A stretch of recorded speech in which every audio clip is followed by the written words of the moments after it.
파스칼은 호교론을 완성하지 못한 채 죽었다. 남겨진 것은 991개의 단장들 뿐이다. 한편의 논문과도 같은 단장도 있지만 대부분 짤막한 메모 형태의 단편들이다. 단장별로 넘버링이 되어 있다. 1번에서 350번까지 발췌하였다.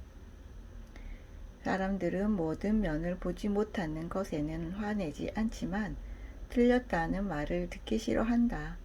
아마도 그 이유는 본래 사람은 모든 것을 볼 수 없고 또 그가 사물을 바라보는 그 방향에서는 본래 틀리는 법이 없기 때문이 아닐까. 우리가 알아야 할 중요한 것은 우리가 비참하고 타락하였고 신에게서 떠났지만 예수 그리스도에 의해 구속되었다는 사실이다. 지금까지 내가 잘못 생각하였고 그래서 기독교가 진실되다는 것을 알게 되는 두려움이 기독교를 진실되다고 믿음으로써 내가 잘못 생각하는 것은 아닐까 하는 두려움보다 훨씬 더 크다. 각자 자기의 생각을 살펴보라. 우리 생각이 온통 과거 또는 미래에 사로잡혀 있는 것을 알 것이다. 항상 행복하려고 준비하고 있으니 결코 행복할 수 없다는 것은 불가피하다. 감각은 그릇된 외양으로 이성을 기만한다. 그리고 감각은 정신에게 가한 것과 똑같은 기만을 이번에는 정신으로부터 당한다. 정신이 복수하는 것이다. 정신의 정념들은 감각을 혼란에 빠뜨리고 감각에 그릇된 인상을 준다. 그것들은 서로 경쟁하듯 속이고 농락한다.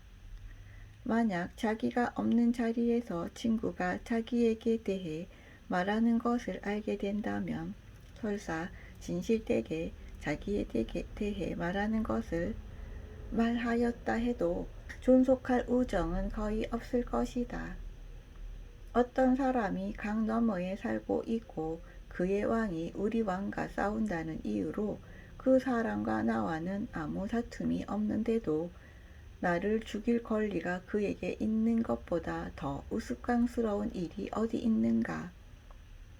법이 옳기 때문에 복종하는 사람들은 실은 그들이 상상하는 정의에 복종하는 것이지 법의 본질에 복종하는 것이 아니다. 인간은 자신의 비참함을 숨긴다. 그렇지 않고 그것을 드러내 보일 때는 그것을 아는 것으로 자랑 삼는다. 대개의 경우 알려고 하는 것은 단지 그것을 이야기하기 위해서이다. 그렇지 않으면 바다를 건너 여행하지는 않을 것이다. 이 여행에 대해 아무 말도 하지 않는 것이라면 그리고 그 이야기를 나눌 희망도 없이 단지 보는 즐거움만을 위해서라면 열정도 할 일도 오락도 집착하는 일도 없이 전적인 휴식 상태에 있는 것처럼 인간에게 참기 어려운 일은 없다.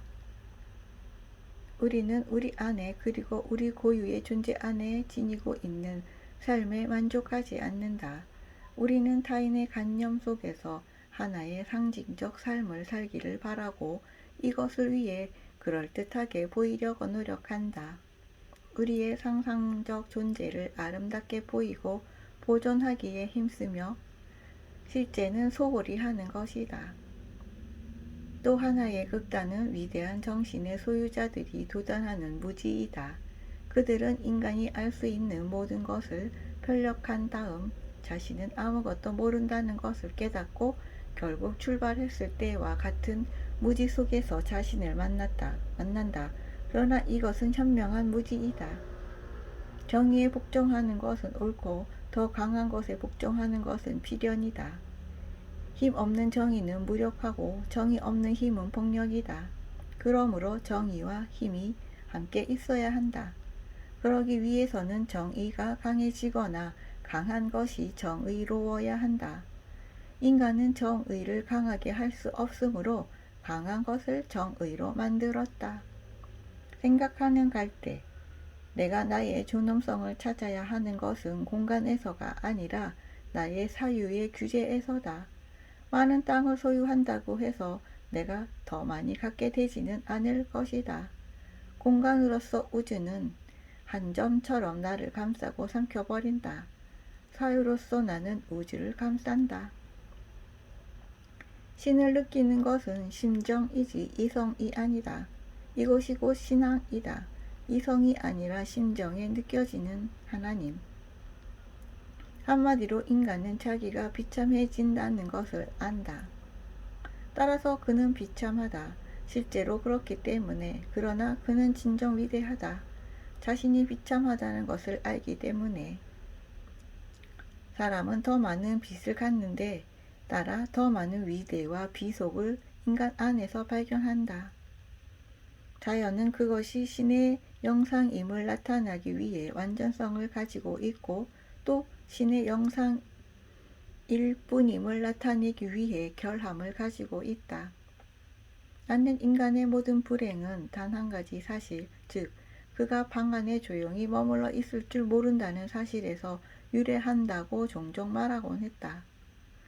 또 인간은 자기를 에워싼 모든 것으로 이 공허를 채워보려고 헛되이 노력하며 현존하는 사물에서 얻을 수 없는 구원의 부재를 사물에서 구하려고 하지만 이 무한한 심려는 오직 무한하고 불변하는 존재, 즉 신에 의해서만 채워질 수 있으므로 이런 사물에는 구원의 능력이 없다는 것이 아니고 무엇이겠는가? 너희들은 이제 내가 너희들을 창조하였고 빛과 지혜로 충만하게 하였다.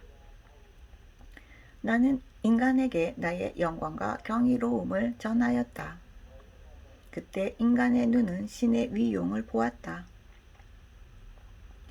그러나 인간은 이 엄청난 영광을 지니고 있을 수가 없어 오만에 떨어지고 말았다. 그는 자기가 스스로의 중심이 되고 나의 도움으로부터 독립하기를 원하였다.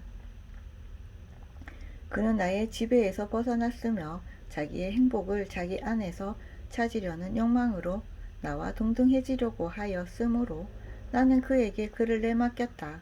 그리고 그에게 복종하던 피조물들을 반항하게 하여 그의 원수로 만들었다. 신이 자기를 시험하는 자들에게는 스스로를 숨기고 그들을 찾는 자에게는 스스로를 나타낸다는 것은 다같이 진실이다. 신은 항상은 아니더라도 때때로 나타남으로써 이것은 모호함을 제거해 준다. 신은 단 한 번이라도 나타나면 영원히 존재한다. 신이 있다는 패를 택한 다음 득과 실을 저울질해 보자. 만약 당신이 이긴다면 모든 것을 얻게 되고 당신이 지는 경우에도 당신은 아무것도 잃지 않는다. 그러니 주저하지 말고 신이 있다에 걸어라.